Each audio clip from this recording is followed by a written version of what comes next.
ఇది mothers day రోజు video. నేనైతే ఆ రోజు ఇంకా ఖాళీగానే ఉన్నాం కదా అని సండే అని మా అమ్మ వాళ్ళ ఇంటికి వెళ్ళాం. అక్కడికి వెళ్ళినాక ఇంకా మా మరదళ్ళు అయితే ఏదో ఒకటి ఫోన్లో చూసి అది చేద్దామంటారు.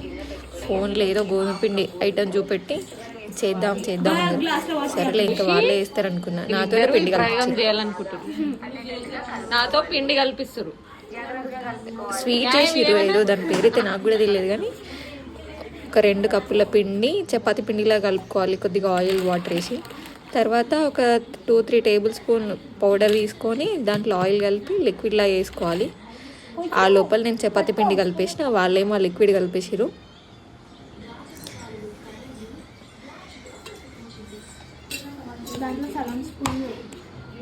మధ్యలో మేము ముచ్చట్లు పెట్టుకుంటూ ఇంకట్లా కలిపేసిన నేను.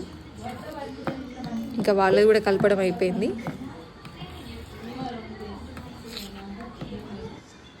ఇంకా నెక్స్ట్ ఇంకా చపాతీ రోల్ చేస్తా అనుకురు. పాపం చిన్న ఉన్నారు కదా, వాళ్ళకి రోల్ చేయడం రాలేదు. ఇంకా ఫైనల్లీ నేనే రోల్ చేసి ఇచ్చిన. రోల్ చేసిన అన్నిటిపైన ఏదైతే మనం పిండి నూనెలో కలుపుకున్నామో ఆ దాన్ని అప్లై చేసుకుంటూ ఒక 3 చపాతీస్ 4 చపాతీస్ అట్లా అప్లై చేయాలి. ఒకదానిపైన ఒకటి ప్రతిదానికి అప్లై చేయాలి. లాస్ట్ దానికి అవసరం లేదు. అట్లా చేసిన తర్వాత ఫోల్డ్ చేయాలి. ఒక 2 ఫోల్డ్స్ 3 ఫోల్డ్స్ ఫోల్డ్ చేసి మళ్ళీ దాన్ని చపాతీలాగా రోల్ చేసి వాటిని కట్ చేసుకోవాలి మనకి ఇష్టం వచ్చిన షేప్లలో. మేమైతే స్క్వేర్ షేపే కట్ చేసినాం దాన్ని. వాటన్నిటిని కట్ చేసుకున్న తర్వాత సపరేట్ చేసి ఒక ప్లేట్లు వేసుకొని ఇంకా అట్లనే మిగిలిన చపాతీలన్నీ 2 కానీ మన ఇష్టం 3 అట్లా మనకి ఎన్ని లేయర్ లాగా వస్తుంది ఆయిల్లో ఫ్రై అయిన తర్వాత.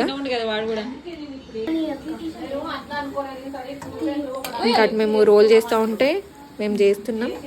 ఇంకా అంతలోగా షుగర్ పాకం పెట్టేసారు.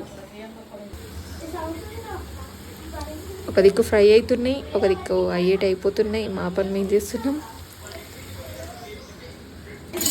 షుగర్ పాకం ఎక్కువైపోయింది. జస్ట్ ఆయిల్లో ఫ్రై చేసిన తర్వాత మనం డిష్ చేసి తీసేయాలి. ఇంకా మా వాళ్ళు ముచ్చట పెట్టుకుంటూ దాంట్లోనే పెట్టడం వల్ల మెత్తగా అయిపోయినాయి. రెసిపీ అయితే సక్సెస్ అయింది.